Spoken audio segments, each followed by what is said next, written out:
Se presenta iniciativa con proyecto de decreto por el que se reforma y adiciona la Ley Orgánica de la Administración Pública del Estado de Baja California al tenor del siguiente proyecto de decreto único.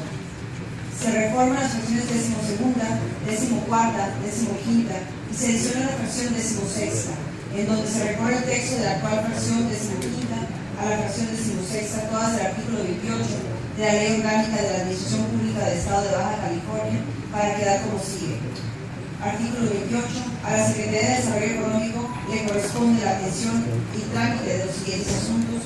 Fracción 12ª, impulsar y participar en los programas de investigación y tecnología industrial y fomentar la investigación y innovación.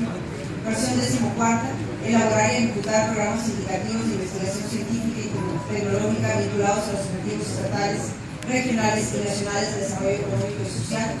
Y fracción 15ª, llevar el control del registro estatal de agentes y funcionarios inmobiliarios y otorgar las licencias correspondientes a los agentes y agencias inmobiliarias que operen en el Estado, así como ejercer las demás atribuciones que le otorgan la ley y reglamento de la materia. Y fracción 16ª, los demás se determinen expresamente en las leyes y reglamentos.